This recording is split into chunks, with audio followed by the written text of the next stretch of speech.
Welcome, everyone. Just a quick reminder, we're going to keep you muted throughout the program. If you have questions, feel free to type those in that chat box, and I can read those out either as we're going or wait until the end, whichever's most appropriate. But if you have any issues or anything, you can also use that chat box. I'll be keeping an eye on it. But I'm going to go ahead and turn it over to Phil to get us started. All right. Well, good evening, everyone. I appreciate everyone spending some time out of their evening to learn about an incredibly important topic. But before I continue on, I just want to go ahead and introduce myself real quick. My name's Phil Little. I'm a specialist with the Pennsylvania Office of the Attorney General. I have a very unique position within the office. I have the privilege and responsibility of being the face of the Chief Law Enforcement Agency here in the Commonwealth of Pennsylvania, but more specifically, Southwestern PA. I have served in this capacity for a little over 11 years now.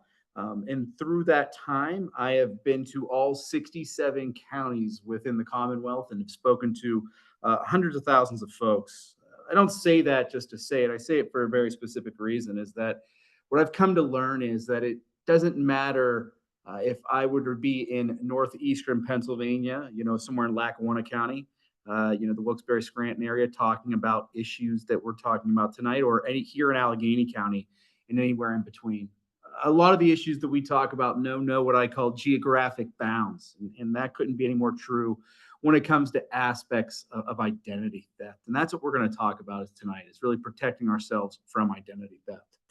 Oftentimes, when I talk about identity theft, folks like to hear about scams and things of that nature. And we also have separate programs for that. But that always seems to be the big thing people like to talk about. But what I tell folks is while scams are important to understand, it's kind of just a piece of the puzzle, of the larger puzzle that is identity theft. And that's what we're going to go over tonight, is talking about many different aspects of it, what it is, some statistics, how we can protect ourselves, and things of that nature.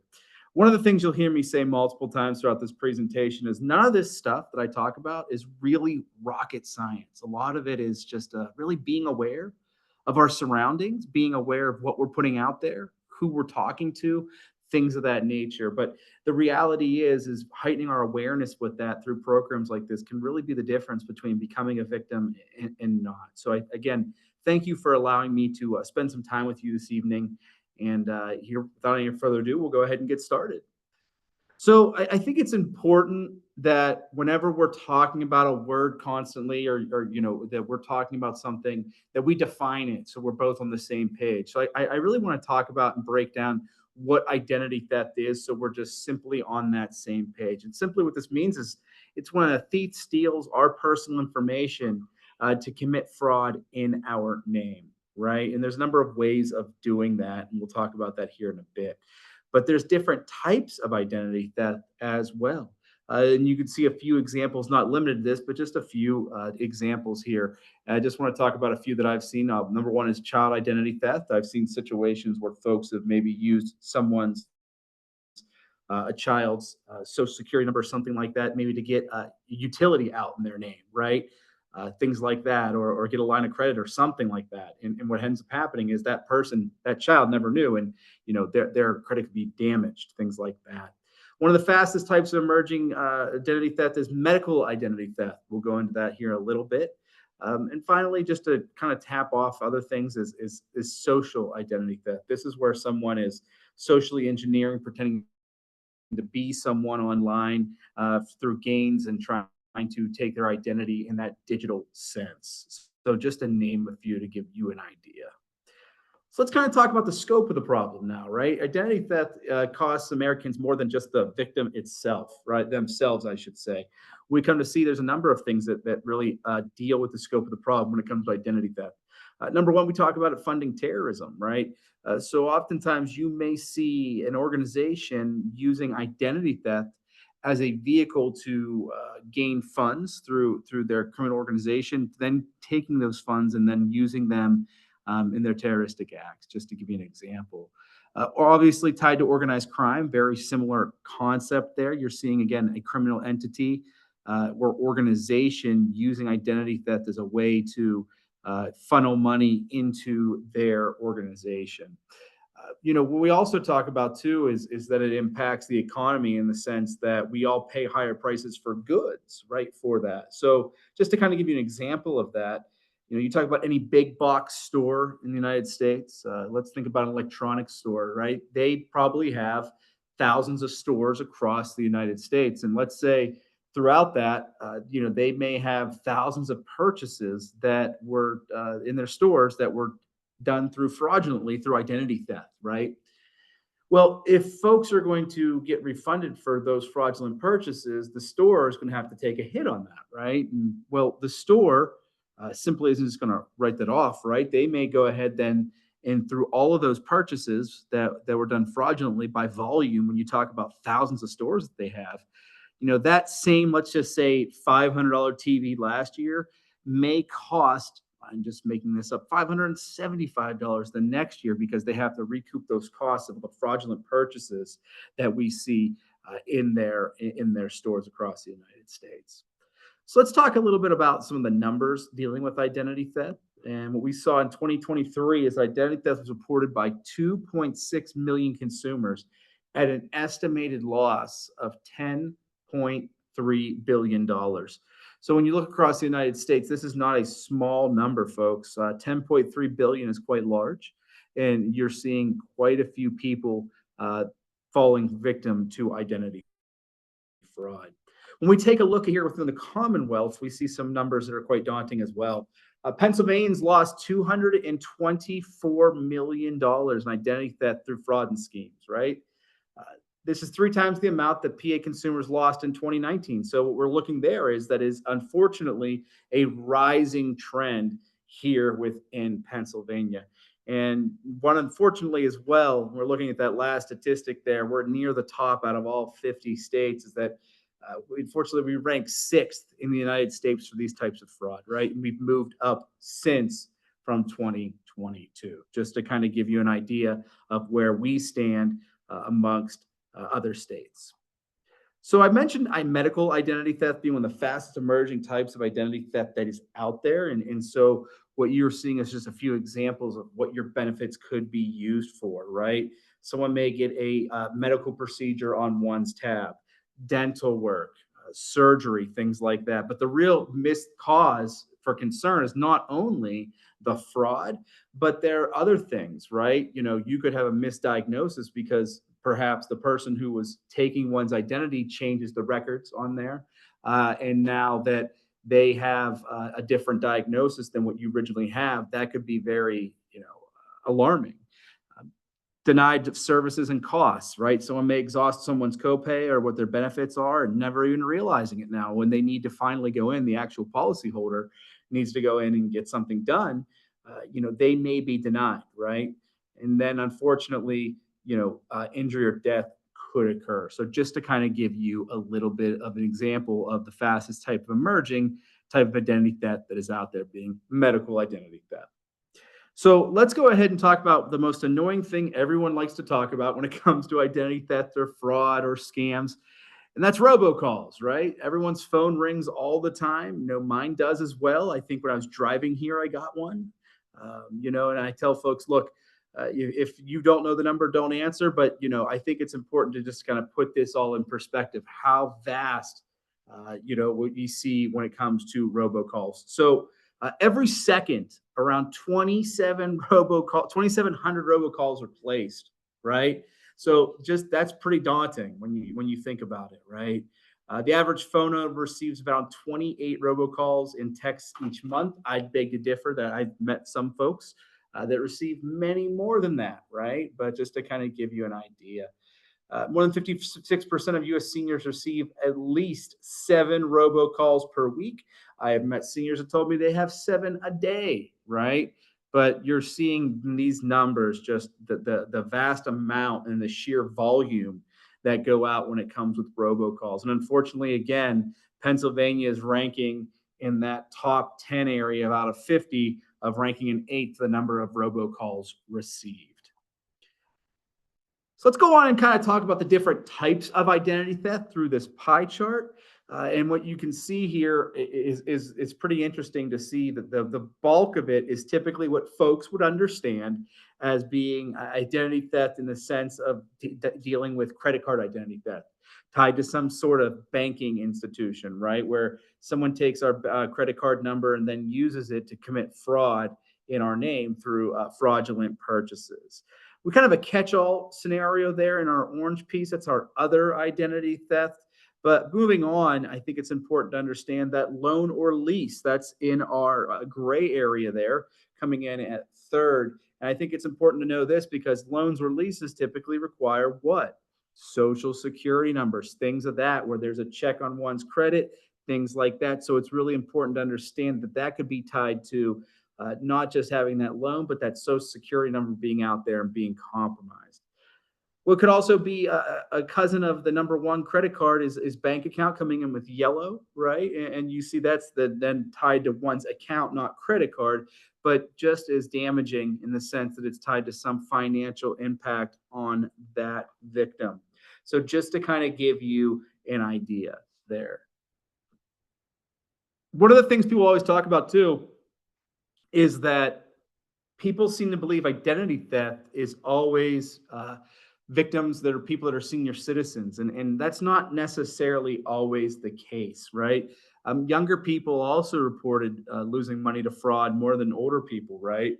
So it's not just the stereotypical idea that something like this right here, a program about protecting yourself identity theft, would be for a senior citizen. The reality is it's for anyone, and you see young folks are targets as well.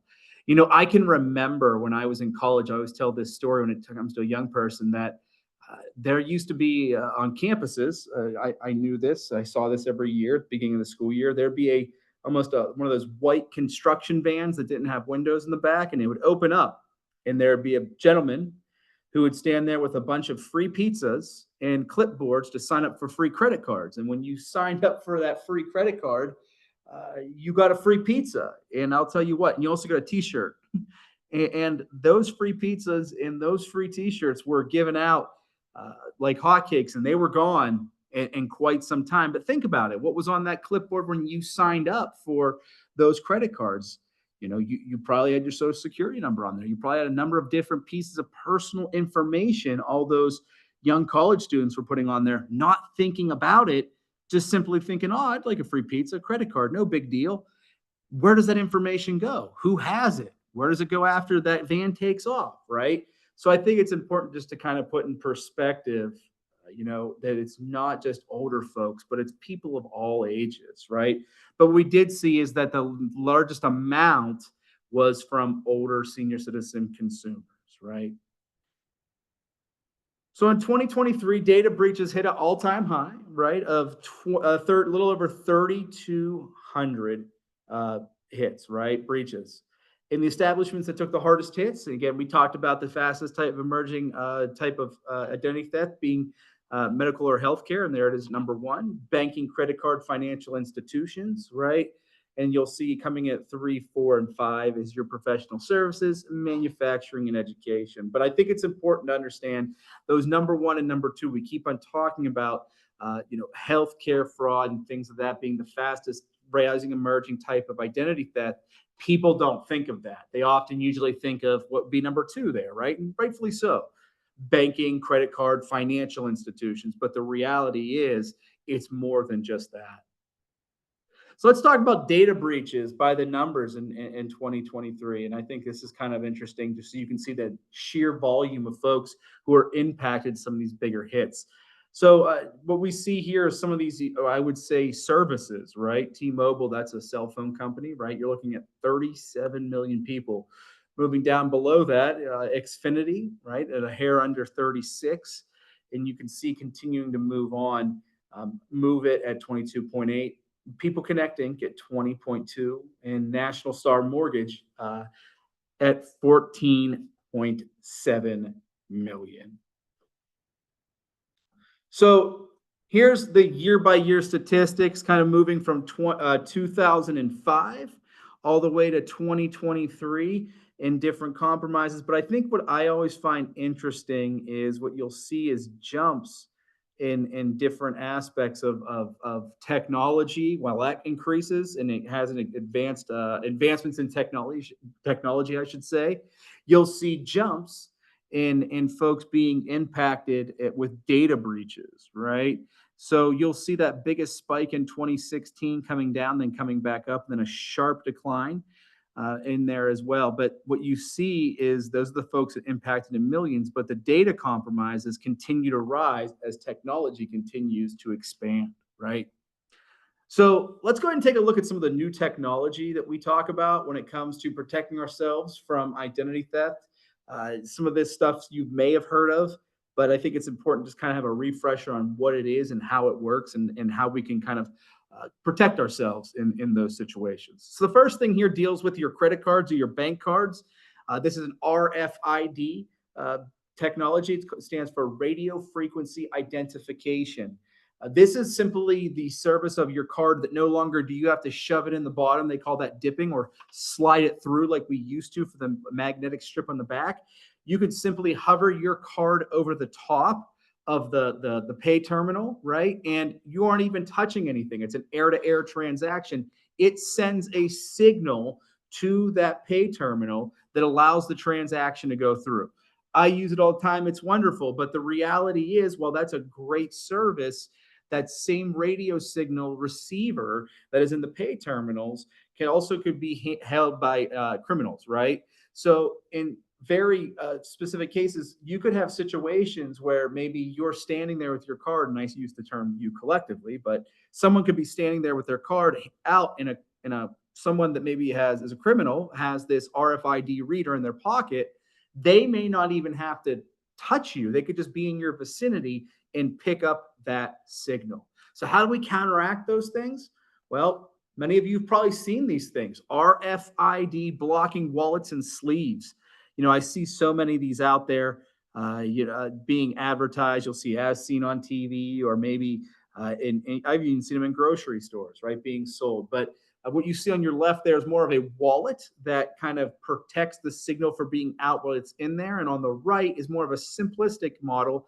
It's just simply a sheath that once it's in there, it doesn't emit the signal. Typically inside that sheath is some sort of metallic surface that doesn't allow that signal to emit once it's in there. Again, a simple thing that can really protect yourself from one of those situations where you may not even realize that RFID technology could be compromised had our card not been put in one of those protective sheaths or wallets.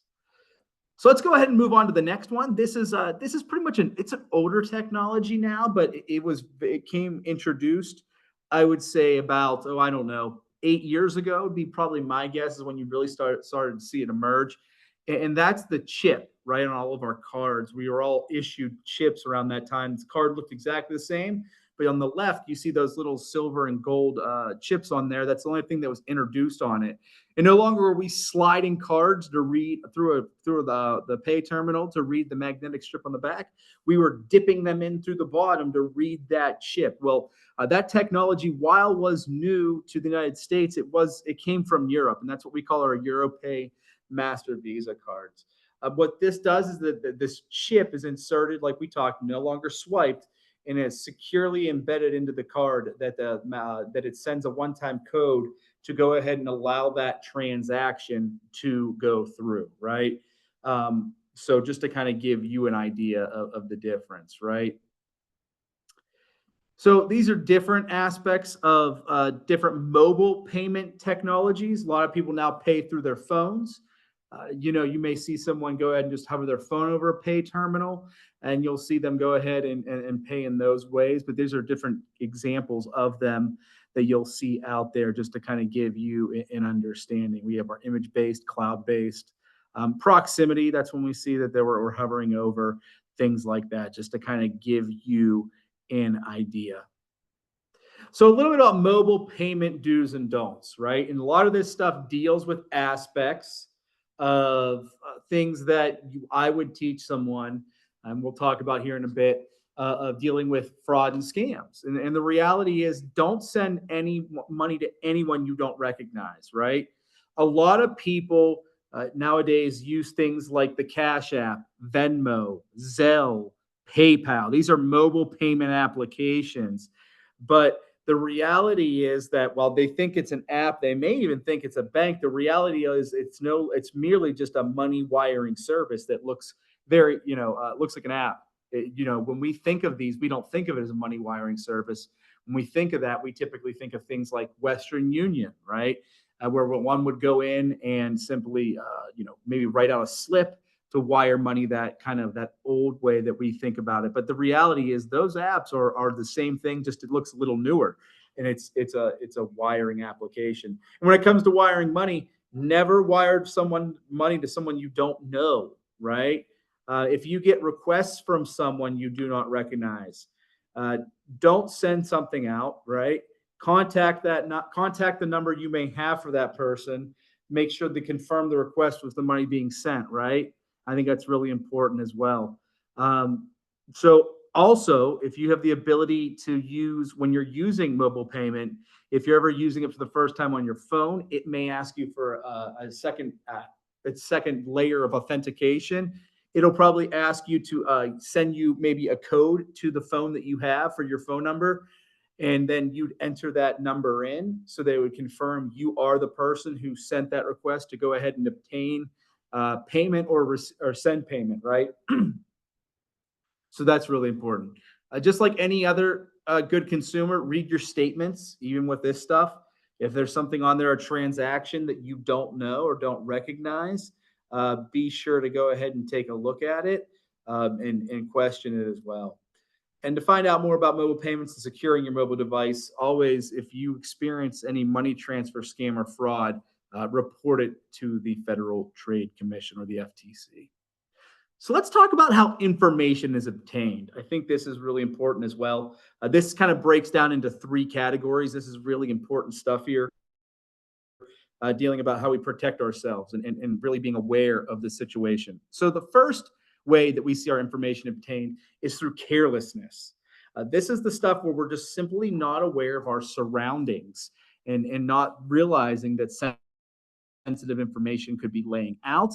People could be shoulder surfing when we're in public and seeing what information we may have, on our card if we're standing there, things like that. But what the biggest situation that I see people don't realize is not shredding mail that has sensitive information on it, like bank account numbers, things that are utilities, maybe a customer ID number, right? Anything that's a personal identifier on a piece of mail, I would tell you, please shred your mail. It's incredibly, incredibly important. That's one way that we're able to counteract that issue. Another big one is that I see that people leave, mail sitting out. Maybe someone's getting ready to pay the bills and they may cut checks sitting at a kitchen table and they forget to put them away. And what may be sitting out when they forget to put it away? Well, maybe utility out, right? Utility statement. One, there's a personal identifier being your account number, right? That's a personal identifier that you don't want others to see. Your checkbook, right? And what's on each check, your checking and routing numbers, right? Those are personal identifiers. So all that kind of stuff is really just being aware of not leaving things out in plain sight for folks to see. Our second category is theft. This is the physical pickpocketing or purse snatching. When we talk about this kind of stuff, and what I often tell folks is ladies, if you wear a purse, make sure you have a purse that has a long strap and simply cross it over your body. Don't just simply have it on your shoulder, because if a purse snatcher would come along, they could just grab that and run. If it's across your body, it's going to be harder and they can't get away as quickly. So you're lessening your chances of being a target in that situation, right? Gentlemen, if you wear a wallet, if you have a wallet, I would suggest if you put it in your back pocket, put a rubber band around the back, because if someone were to try to grab that, then that rubber band's going to catch on that wallet and on the fabric, you'll feel that, right? These are just simple things there. When it comes to what we carry in our purse or wallet, that's also really important. I've met people that carry every single card they have on them at all times, right? Even maybe the department store card that they may use once a year, it's in their wallet and it's in their purse. And I tell them, that's probably not the best practice there. What I would encourage you to do is to carry only on what you need that day, right? And leave the rest of those things at home in a safe, secure place. What I'd also tell you to do is in that same safe, secure place, create a document that lists every card you have, the numbers on the card, the expiration date, and the phone number that's on the back of every card, right?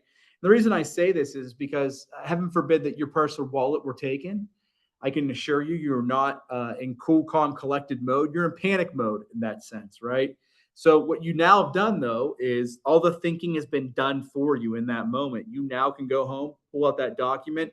You know the number to call. You know the numbers on the card to identify yourself quickly to get those cards canceled, be issued new cards. So the damage is minimal in those situations. So, just to kind of give you a little bit of ideas when it deals with the physical theft, dealing with identity theft. And here it is, the most popular way information is obtained, where folks really, really like to hear about the latest and greatest. And I tell folks that, scams are incredibly important. It's so important. We do presentations that are specifically at this little piece of the puzzle that is the larger or puzzle, I should say, of identity theft. You know, one of the things I tell people is this, is that there are so many different types of scams that are out there. And the reality is that while scams on the surface may sound different, feel different, and look different, the reality is they all follow the same common themes. And that's what I tell folks to focus on, are the common themes within a story that's being presented to someone. I want to talk about those three common themes right now. Number one, scams work off of your emotions, right? Whether emotions of being excited because you've won the lottery, the New Zealand lottery for $5 million, right? And you have to pay taxes owed on it. Or being emotions of being worried because your grandson or granddaughter, I'm using air quotes right now, so you can't see me though, called you and is in a bind, needs your help, right? They work off of your emotions to hopefully get you in an excited state, that once you're in that excited state, that you do something you probably wouldn't do had you been calm, cool, and collected. And that brings us to category or common theme number two, is that all scams exist to extract money or personal information from the potential target, right? That's why the scam exists. Lastly, typically within the scam, there's some sort of fantastical story built into it that has a sense of urgency built into that story, right? Where they need you to act now and act quickly.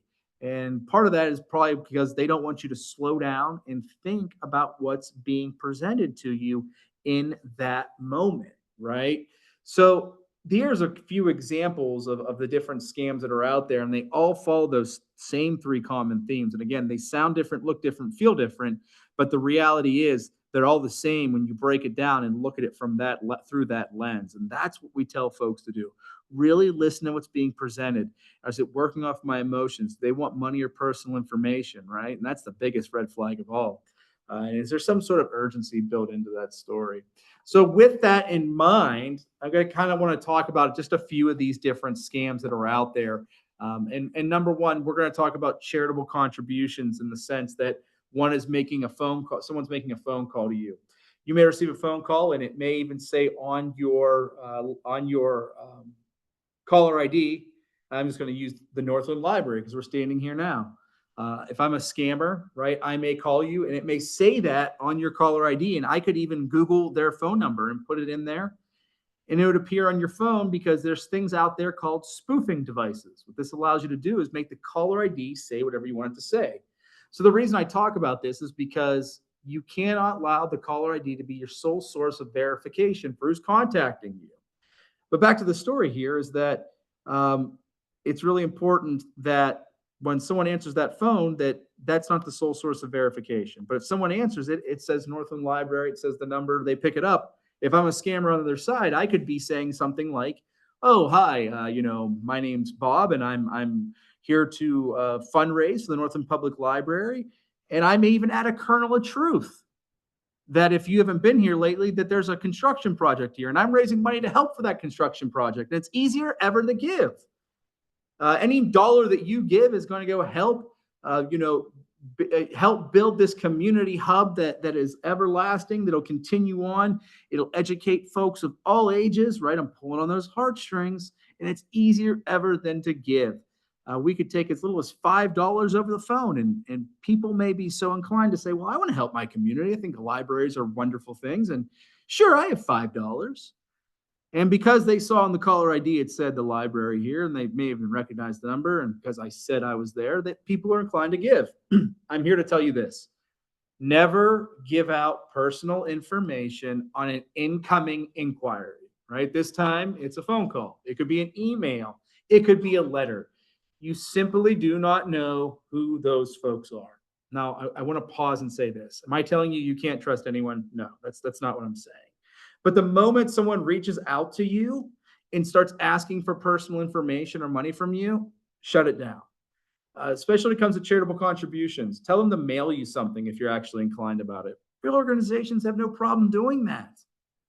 Scammers, they have nothing to mail you. They'll give you some excuse why they can't, right? And they'll continue on and on with it. But I think it's important to talk about that in aspects of not being able to trust our caller ID.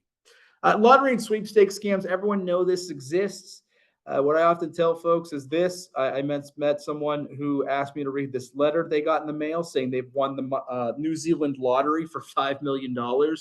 They had to pay taxes owed on it, and to pay the taxes, they needed to wire money to this account. And once they got the money, they would send their certified check of $5 million. I tell this story for a number of reasons. Everyone knows, though, number one, you never have to pay taxes owed on monies, right? On any lottery winnings. They simply take what you owe out of your winnings and give you what's left over. But two is that when I tell that story, they wanted the potential target to wire money. You heard me already talk about it with mobile to mobile payments and things like Zelle and Cash App and whatnot. But this is a big thing, is that they ask people to wire money. So the moment someone asks you to wire money, that should be a gigantic red flag. Do not engage when it comes to that, right? So it's really important to understand that. And the reason they do that is because the moment you send that wire, you can't reverse it. You can't cancel it, right? And so that's why they ask folks to do that. So be cautious of that. Another one I talk about too is just finishing up here is family emergency scam or financial assistance scam. This is the grandma and grandpa scam. I tell a story that a gentleman I met this past fall told me that his grandson getting a book at for college, his biology class, and they didn't have it at the bookstore at the school he was attending, the university, but he found it online on Amazon. But he didn't have the money to pay for it because he didn't start his on-campus job yet. And he was asking grandpa if he could go down and buy $200 in Amazon gift cards at the local store, come back, take the numbers off the back and send a photo to him so that he could pay for the book online that he found. And once he got his first paycheck from that online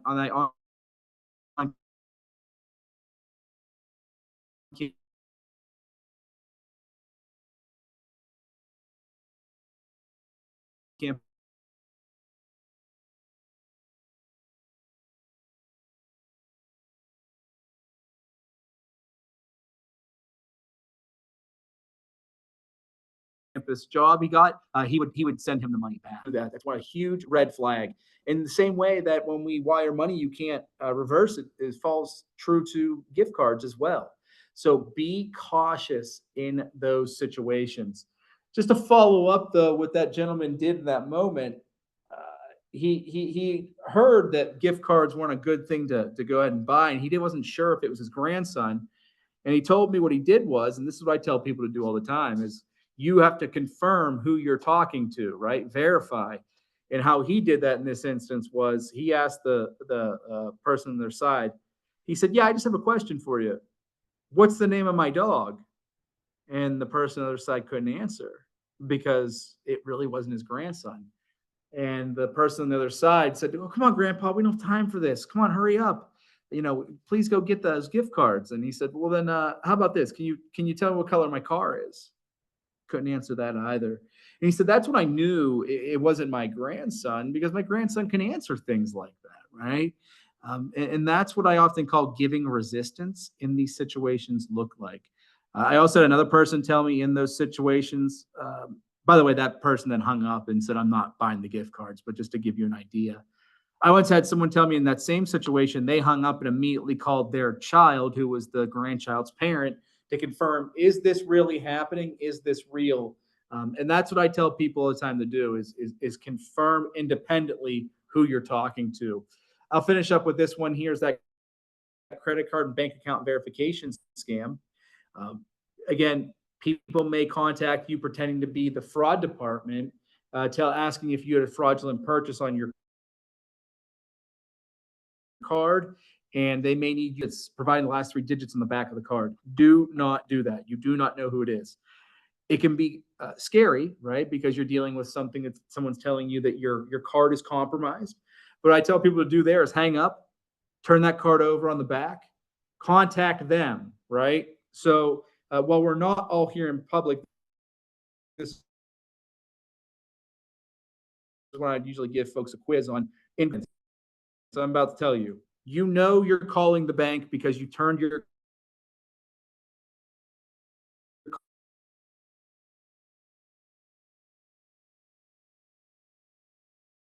card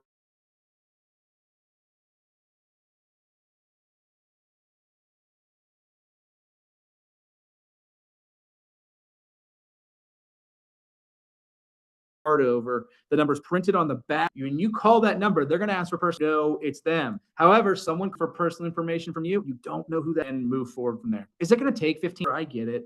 But to be honest with you, that's the difference in between becoming a victim and not becoming a victim in these situations. And I can tell you, if someone does become a victim, you're going to spend way more than 15 minutes rectifying the situation. So just to kind of give you an example of some scams. So let's talk about social engineering. These are a couple examples of social engineering of where we go ahead and do different aspects of creating fraudulent stuff, fraudulent, forgive me, not stuff, but fraudulent uh, entities, thinking that trying to trick people into they are legit organizations, right? So you see some different, what I call the ishing words of different types of scams. So, phishing with a P is a mass email fraud campaign. This is where you may get an email pretending to be a local banking institution, right? Saying your account was compromised. Click on this link. And when you click on it, it's redirecting you to a fake website that looks real, like the real one, but it's not, right? And so, what we tell people that's a farming situation. That brings us to our second one with a P, right? And that's redirecting us to the fake website. Next one is vishing with a V. That's cell phone fraud calling, right? And that's where people can pretend to be fake institutions. They could spoof the numbers, things like that we talked about. And lastly, this is a pretty big one nowadays. This is one that you may see when it deals with if you've gotten a text saying, we couldn't deliver your Amazon package, or the really popular one right now that I got last week, and I see people all the time get, is that your Easy Pass is overdue, or you didn't pay your Easy Pass toll. This is what is it called, a smishing scam, right? And they're hoping that people are going to go ahead and click on that link, pay, and it creates a whole can of worms. But just to kind of give you some of the vocabulary there. We're going to finish up here with some of the technology. If I can get it to move. There we go. Used in identity theft. So some numbers, just a little bit about technology though. I think it's important to understand, and by the numbers is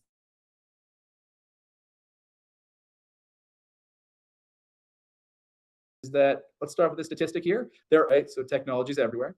There each minute, right? So again, I'm trying to hammer home technology is everywhere. And if those statistics didn't help, this next one, which is humorous and sad all at the same time, usually does. Out of the world's estimated 6.97 billion people, out of the world's estimated 8.1 billion people, 6.97 billion have access to mobile phones, while only 4.6 billion have access to working toilets. Working toilets have been around for decades and decades and decades and decades, yet mobile phones haven't. What I'm really trying to hammer home here is how much technology is integrated not only into our lives, how widespread it is to places that don't even have proper functioning working toilets, ladies and gentlemen. Guard technology, and we see the data breaches in protecting ourselves in those situations. We need to protect ourselves in the situations where people are contacting, or if it's through email, things of that nature, right? So, some of the things I just want to go ahead and move forward here, talking about, I just got to get to it though. Forgive me. I want to get to not this. Forgive me. I talked about that. I want to get to what you can do. Okay, here we go. Um, the 6 steps to protect your identification. Okay. So we talked about a lot of the things that you heard me mention, and I think it's important to ask what we can do in these situations to protect ourselves, right? So we talked about keeping personal data private, right, in different ways. We talk about opting into two-factor authentication. Example of this is the most common way of two-factor authentication is actually your debit card and your PIN. Typically, what that is one thing is a physical key that you have, and something is something you know, right? So dealing with your debit card and PIN, the key is the thing you physically have is the card itself. Something you know is the PIN. There's other ways to do this as well. Two-factor authentication could be an example of anytime I make a transaction online, I make sure through any bank institution that I get a text message sent to my phone, and then I type that code that was sent to me into the site to make sure it was me. And so therefore, there's another layer that's making sure that it's me, and so there couldn't be fraudulent activity. It protects ourselves in those situations, right? Be proactive and watch your data. People sometimes just don't look at it, or don't think about it, but the reality is we need to take breach of data seriously. There have been people that don't act upon their data being breached. They may get a letter not thinking it's a huge issue, but it's important to look into it and see the free monitoring services that we may be provided in those situations. Take a look and see if there's anything on there. And if fraud is suspected, act quickly. Don't just sit there, right? Lastly, if you are a victim, number one, contact the police. Close all accounts immediately. Open new accounts with different PIN numbers. You'd be shocked by people that may try to open up the same PIN. You can contact the Office of the Attorney General, report to the Federal Trade Commission and Social Security, right? Start a file for all correspondences, and you can also place a fraud alert or credit freeze on your credit reports. And you can see the numbers there of the 3 major credit bureaus as well.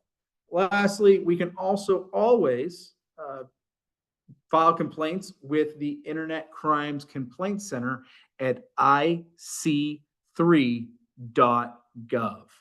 And then the last piece of information I think is really important is talking about annual credit reports. You are entitled to annual credit report, one free credit report a year. It used to be once a week, but I think that got rolled back if I'm not mistaken. But by visiting annualcreditreport.com, I would encourage you, once you go there, they're going to ask for personal information from you to kind of confirm it's you. And that's okay. But while there's 3 major bureaus, I would tell you don't use all 3 at the same time. Span it out over a calendar year, so once every 4 months, right? And you can see those reports and see if there's any discrepancies you may have on there or questions, and dispute those, right? If there are. So, ladies and gentlemen, my goal is always really simple when we do these things. It's that you kind of walk out of here with virtually walk out of here with a little bit of better understanding of what identity theft is, or what the subject matter we're dealing with here is, what we can do in these situations if we're a victim, how to spot the different things that are out there. And so if we met that goal tonight, then I am pleased. But again, I want to thank you for allowing me to spend a little bit of time out of your busy days to kind of educate you on such an incredibly important subject. as well as thanking the Northland Public Library for inviting me here today, being gracious hosts. So at this point, I guess I'll turn it over if there's any questions. So what about banks that ask for your last four social security numbers? Okay, so this is always a great question. Folks always say, what about the last four of my social security?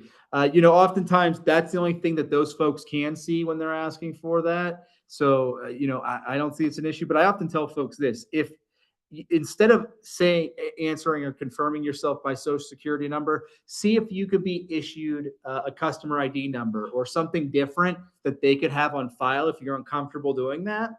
And then you could identify yourself as that. Maybe it's a PIN that you want to give them or whatever the case may be. But just to kind of give you another tool in your toolbox if you're uncomfortable doing social security identification.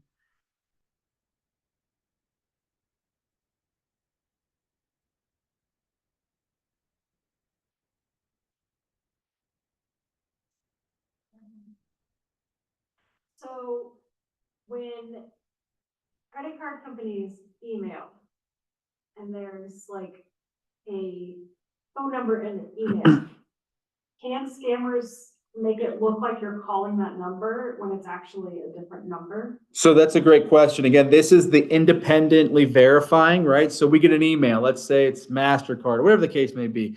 Call this number to confirm. I would not call the number that's in the body of that email. Rather, I would open up my browser, find their real site, right? And it's not hard to find that, and find a contact us number there. That way you actually know it's them, right? And you're going to contact them to find out, is this real? Did this happen? Same way it goes if someone contacts you, leaves you a voicemail saying, call us back at this number, right? I wouldn't call them back at that number. I would, I would open up my browser, find the institution, make sure it's their website, and contact them from that number. Because of course, if it's a scammer, you're gonna call that number and go, hey, is this the bank? Well, yes, it's the bank, right? So the name of the game with a lot of this is independently verifying the information and who you're talking to, and that's just one simple way to do it.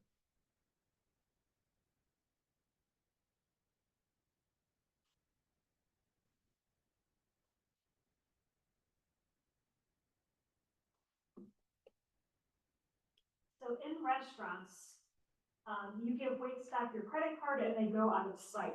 Should you ever be worried about that? You could be, and that's why you often now see that restaurants sometimes will just do it right there in front of you. There are things out there. I kind of skimmed over it here, which is funny because that's what they're called. They're called skimmers. These are the ability to take information that's on the card and then take it and create. You create a new card with all that information and draw from the bank account. I've told people that if you could simply ask, and I've done it before, hey, can I watch you do the transaction? Right? It is your card. If you don't want it being out of your eyes, I would go and just go, hey, can I be with you when we make the transaction? Make sure everything's all good to go. But you're also seeing, because that is a major concern, restaurants have now moved to paying right at the booth or the table. There's usually a pay kiosk now at a lot of different restaurants. I just did it with my family about 2 weeks ago. We paid right at the table, and so that situation didn't occur. But it can be a concern. Yeah, QR codes now too. Is that same? Anything? I haven't seen too much of the situations where folks are getting taken there, but I would say, again, if it's something that you're not familiar with, I wouldn't just scan and pay. It's simply what a QR code is, just a redirect to a go again with your whole browser, going to the organization, wherever it may be, and making sure that this is legit, or going onto their site, seeing if you can pay through that way instead of a QR code. Because what could happen there is it could be a fraudulent website where you think it's real and it may not be, right? So there could be cause for concern for that as well. So going back to the like wallets or little sleeves. Sure. If you have multiple cards in your wallet, is it easy for scammers to get like an individual card, or is the machine that smart, basically? I'm not sure if the machine's that smart. I think it really comes down to if you have one of these, get a sleeve. You're talking about a couple dollars max. So, it's a very cheap investment. We don't see it as much anymore. You don't see the situations as much, but again, it can happen. One of the goals that I don't want to have, I shouldn't say goals. One of the things I don't want to have happen with these things is to think everyone's walking around with a transmitter in their pocket, right? That's just simply not the case. But you want to be sure, though, if you have one, to kind of protect yourself in that situation. But to answer your question, if you have three cards, can it pick up which one's which? I don't have that answer. I'd imagine it probably couldn't, but it's going to pick up something, right? And so you want to protect that.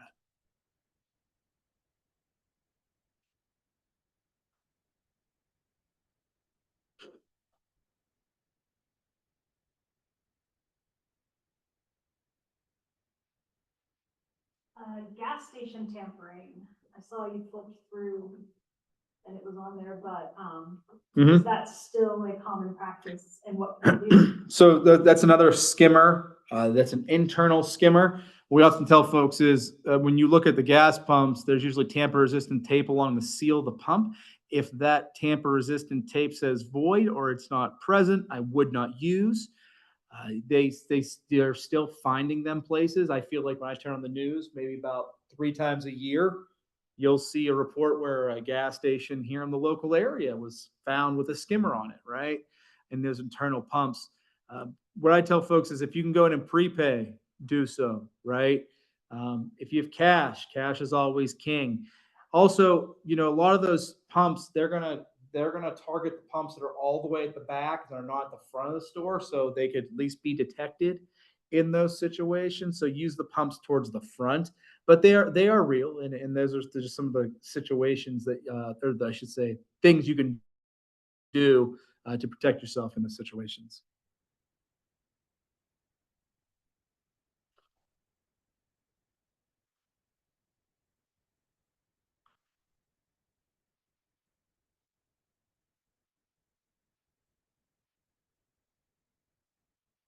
Okay, well, it looks like that is all of our questions. So thanks you everyone for joining us. If you think of a question later, you can always email that to me. I'll be sending out a follow-up email with the recording that you can watch again if you need to. So feel free to email me those questions. I can get those along to Phil and we can get you an answer. And if you have anything more like questions about who to contact, more personal questions, that sort of thing, you can always let me know and I can send you along the information to contact their office. But look out for that email tomorrow. And thank you everyone for joining us. And thank you so much, Phil, for your wonderful presentation. Thank you so much, folks.